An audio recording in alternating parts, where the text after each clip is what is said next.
الحمد لله رب العالمين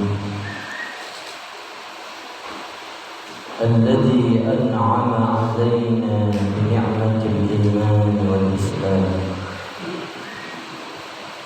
أشهد أن لا إله إلا الله وحده لا شريك له،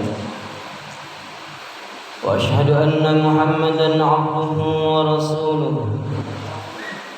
اللهم صل على سيدنا وحبيبنا ومولانا محمد وعلى آله وصحبه ومن تبعهم بإحسان إلى يوم الدين. أما بعد، فيا عباد الله اتقوا الله حق تقاته ولا تموتن إلا وأنتم مسلمون. وقال الله تعالى في كتابه الكريم: أعوذ بالله من الشيطان الرجيم.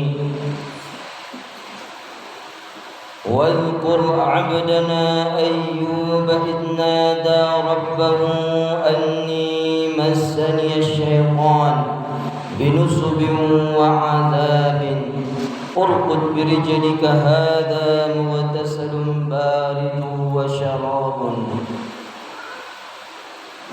وقال الله تعالى في آية أخرى: يا أيها الذين آمنوا اتقوا الله وقولوا قولا سديدا يصلح لكم أعمالكم ويغفر لكم ذنوبكم ومن يطع الله ورسوله فقد فاز فوزا عظيما. صدق الله العظيم وبلغ رسوله الكريم ونحن على ذلك من الشاهدين والشاكرين والحمد لله رب العالمين. Hadirin jemaah Jumat yang insyaallah dirahmati dan dicintai oleh Allah Subhanahu wa taala. Nabi Musa alaihi salam adalah nabi yang diberi julukan Al-Mutakallimin. Kenapa? Karena Nabi Musa adalah salah seorang nabi yang paling bisa dan paling sering bercakap-cakap langsung dengan Allah Subhanahu wa taala. Sehingga Nabi Musa alaihi salam apapun kebutuhannya, apapun yang diinginkan oleh Allah, apapun yang ingin disampaikan kepada Allah, bisa langsung bercakap-cakap kepada Allah Subhanahu wa taala. Bahkan satu ketika Nabi Musa mengalami sebuah penyakit, dia pun bisa minta resep langsung kepada Allah tentang obat dari penyakit yang dideritanya. Sehingga hadirin jamaah Jumat yang dirahmati oleh Allah, suatu ketika Nabi Musa alaihissalam dilanda sakit gigi yang teramat parah. Sehingga Nabi Musa meminta kepada Allah, "Ya Rabb, tunjukkan kepadaku obat yang mampu menyembuhkan sakit gigiku. Tunjukkan aku obat yang mujarab, yang seketika bisa langsung menyembuhkan sakit gigiku." Maka dengan doanya Nabi Musa alaihissalam langsung diterima oleh Allah Subhanahu wa taala. Allah langsung menunjukkan sebuah obat, yaitu sebuah rumput yang bernama Al-Hashashatul Fulaniyah. Langsung dikunyah oleh Nabi Musa alaihissalam. Seketika langsung sembuh sakit giginya Nabi Musa alaihissalam. Lama berlangsung bertahun-tahun Nabi Musa tidak pernah lagi terkena yang namanya sakit gigi. Tapi suatu ketika penyakit gigi itu kembali datang menghampiri Nabi Musa alaihissalam. Bahkan sakit gigi itu lebih sakit dibandingkan sakit gigi yang dialami sebelumnya. Maka tanpa berpikir panjang, Nabi Musa mengingat resep yang diberikan oleh Allah Subhanahu wa taala, langsung pergi mengambil rumput yang bernama al-hashishatul fulaniyah, langsung dikunyah. Ternyata ketika dikunyah rumput itu, bukannya sembuh sakit giginya, tambah parah sakit giginya, bertambah sakit giginya. Nabi Musa alaihissalam sampai melapor kepada Allah Subhanahu wa taala, "Ya Rabb, sewaktu aku mengalami penyakit gigi dahulu, aku bermohon kepadamu untuk diberikan resep. Engkau berikan aku resep rumput al-hashishatul fulaniyah. Aku kunyah langsung sembuh, wahai Allah. Tapi mengapa saat ini ketika aku sakit gigi, aku ambil resep yang engkau berikan, wahai Allah, aku kunyah rumput al-hashishatul fulaniyah, bukannya sembuh sakit gigiku, tapi justru bertambah parah, bertambah sakitnya gigiku, wahai Allah." Apa kata Allah, hadirin jamaah Jumat yang dirahmati oleh Allah? "Wahai Musa, dahulu ketika sakit gigimu, engkau langsung berdoa kepadaku, maka aku tunjukkan kepadamu obat yang mampu menyembuhkan sakit gigimu. Akan tetapi ketika datang sakit gigi yang kedua, engkau langsung mengingat resep yang aku berikan, tapi engkau lupa kepadaku, wahai Nabi Musa. Engkau lupa meminta kepadaku, engkau lupa berdoa kepadaku, engkau hanya mengingat resepnya, sedangkan engkau lupa berdoa kepadaku. Itulah penyebabnya mengapa dengan obat yang sama, tapi penyakitmu tidak disembuhkan kedua kalinya, karena engkau hanya mengingat obatnya. Engkau hanya meyakini bahwa rumput al-hashishatul fulaniyah itulah yang menyembuhkan, bukan aku sebagai Tuhanmu." Hadirin jamaah Jumat yang dirahmati oleh Allah Subhanahu wa taala, dari kisahnya Nabi Musa alaihissalam tersebut bisa kita mengambil pelajaran. Mengapa kemudian corona kurang lebih sudah 2 tahun lamanya belum juga pergi dari muka bumi, hadirin yang dirahmati oleh Allah Subhanahu wa taala? Mungkin bisa jadi kita terlalu fokus, terlalu berharap pada ilmu manusia, dan kita lupa kepada Allah Subhanahu wa taala. Kita terlalu taat pada 5 protokol kesehatan, akan tetapi lupa 1M. Kita terlalu ingat dan fokus pada 5M dan lupa 1M. Apa 1M itu? Meningkatkan iman kita kepada Allah dan memperbanyak doa kita kepada Allah Subhanahu wa taala. Kita terlalu fokus untuk meningkatkan imun kita, tapi kita lupa untuk meningkatkan iman kita kepada Allah Subhanahu wa taala. Mungkin itulah jawabannya kenapa hari demi hari corona bukannya berkurang, bukannya jauh dari dunia, justru semakin bertambah, hadirin yang dirahmati oleh Allah Subhanahu wa taala. Belum lagi ditambah oleh manusia-manusia yang tidak bertanggung jawab, yang mengambil manfaat dari penyakit corona yang hadir di tengah-tengah umat manusia ini.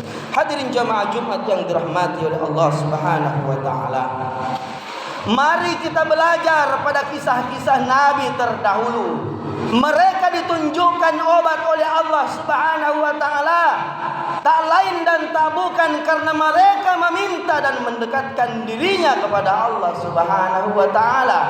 Ingat penyakit yang dikena oleh Nabi Ayub alaihissalam. Kisahnya Nabi Ayub diberikan sebuah penyakit, yang mana penyakit itu begitu parah, sampai parahnya penyakit itu belum pernah ada manusia di muka bumi ini yang pernah mengalami penyakit yang separah dengan penyakitnya Nabi Ayub alaihissalam. Bahkan tidak ada apa-apanya corona ini dibandingkan penyakitnya Nabi Ayub alaihissalam. Hadirin yang dirahmati oleh Allah, disebutkan bahwa penyakitnya Nabi Ayub tidak pernah dialami oleh manusia sebelum Nabi Ayub.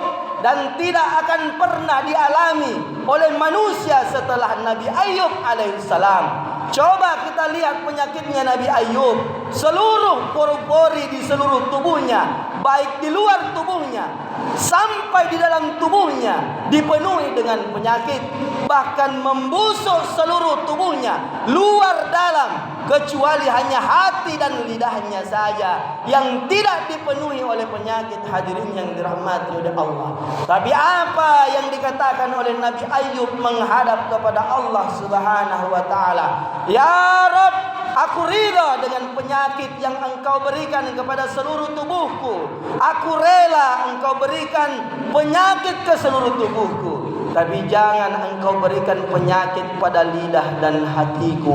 Karena lidahku aku gunakan untuk senantiasa berzikir menyebut namamu, dan hatiku senantiasa aku gunakan untuk bersyukur atas segala nikmat yang Engkau berikan, wahai Allah. Coba, dan tidak tanggung-tanggung hadirin yang dirahmati oleh Allah, Nabi Ayub mengalami penyakit itu bukan 1 bulan, bukan 1 tahun, bukan 2 tahun, tapi itu berlangsung 18 tahun lamanya. Hadirin yang dirahmati oleh Allah, selama 18 tahun itu bisa saja Nabi Ayub berdoa kepada Allah, langsung diterima doanya. Dia kekasih Allah, dia Nabi Allah. Tapi lagi-lagi apa yang dikatakan Nabi Ayub? Aku malu meminta kepada Allah, karena Allah sudah memberikan aku nikmat selama kurang lebih 40 tahun lamanya. Sedangkan penyakit ini baru aku rasakan selama 18 tahun lamanya. Coba hadirin yang dirahmati oleh Allah Subhanahu wa ta'ala. Sampai suatu ketika penyakit ini sudah mengganggu ibadahnya Nabi Ayub alaihissalam. Penyakit ini sudah mengganggu ibadahnya Nabi Ayub. Bukan ia tidak sanggup lagi dengan penyakit ini, tapi penyakit ini mengganggu ibadahnya Nabi Ayub alaihissalam. Maka dalam firman Allah Subhanahu wa ta'ala dalam surah Sad ayat 42 dikatakan, "Walqur 'abdana Ayyuba idh nada rabbahu anni massani asy-syaitan binusbin wa 'adzabin." Ingatlah ketika hambaku Nabi Ayub alaihissalam berdoa kepadaku, berdoa kepada Tuhannya, anni massaniyad durru wa anta arhamur rahimin. Ya Allah, aku sakit wahai Allah, dan ternyata penyakitku ini sudah datang syaitan memberikan aku kesulitan untuk mendekatkan diri kepadamu, untuk semakin dekat kepadamu wahai Allah. Sembuhkan aku dari penyakit ini ya Rabb. Kalau bukan Engkau yang menyembuhkan aku, kepada Tuhan siapa lagi tempat aku meminta pertolongan. Tanpa jarak waktu sedikit pun langsung diterima permohonan doanya Nabi Ayub alaihissalam. Ditunjukkan langsung obatnya oleh Allah Subhanahu wa ta'ala. Dalam firman Allah dikatakan, urqud birijlika hadza mughtasalun baridu wa syarabun. Wahai hambaku Ayub, hentakkan kakimu di bumi, maka akan keluar dan terpancar air, air yang segar. Air itu langsung engkau mandi, air itu langsung engkau minum. Dengan engkau mandi air itu, maka sembuh seluruh penyakit yang ada di tubuhmu. Dengan engkau minum air itu, akan keluar juga penyakit yang ada di dalam perutmu. Hadirin jamaah Jumat yang dirahmati dan dicintai oleh Allah Subhanahu wa ta'ala, melalui pelajaran ini hadirin yang dirahmati oleh Allah, tentu kita semua merasakan kesulitan dengan hadirnya corona. Akan tetapi perlu kita bersabar dan banyak-banyak berdoa dan mendekatkan diri kita kepada Allah Subhanahu wa ta'ala. Kita harus introspeksi diri. Jangan-jangan corona ini belum pergi karena kita mungkin semakin jauh kepada Allah Subhanahu wa taala. Silahkan yang mau beribadah di rumah, silahkan beribadah di rumah, tapi jangan sampai meninggalkan Allah Subhanahu wa taala. Dan yang mau beribadah di masjid, silahkan beribadah di masjid, tapi ingat tetap menjaga protokol kesehatan hadirin yang dirahmati oleh Allah Subhanahu wa taala. Sambil kita bermohon dan berdoa kepada Allah Subhanahu wa taala sebagaimana doa yang dipanjatkan oleh Nabi Ayyub alaihi salam, anni massaniyad-dur wa anta arhamur rahimin, anni massaniyasy-syaitan binusbin wa azabin. Ya Allah, penyakit ini hadir ya Allah, sudah menjauhkan kami dari rumah-rumah-Mu wahai Allah. Penyakit ini hadir sudah menjadikan tempat-tempat ibadah ditutup wahai Allah. Hadirnya corona menjadikan Baitullah, Masjidil Haram, Masjid Nabawi ditutup wahai Allah. Hadirnya corona ini menjadikan kami semakin jauh dari saudara-saudara kami karena takut bersalaman wahai Allah. Maka Engkau zat yang maha penyembuh atas segala penyakit yang ada. Kalau bukan Engkau yang mengangkat penyakit corona ini, kepada Tuhan siapa lagi tempat kami meminta wahai Allah. Hadirin yang dirahmati oleh Allah Subhanahu wa taala, mudah-mudahan kita semua yang hadir di tempat ini senantiasa diberikan kesehatan oleh Allah Subhanahu wa taala, dipanjangkan umur kita dalam ketaatan kepada Allah Subhanahu wa taala. Tetap kita jaga imun kita, akan tetapi jangan lupa untuk tetap meningkatkan iman kita kepada Allah Subhanahu wa taala. Pada intinya jaga imun, tingkatkan iman kita. Perbanyak amin, insyaallah kita aman. Barakallahu li wa lakum fil Qur'anil azim wa nafa'ani wa iyyakum bima fihi minal ayati wa dzikril hakim. Aqulu qawli hadza wa astaghfiruh innahu huwal ghafurur rahim.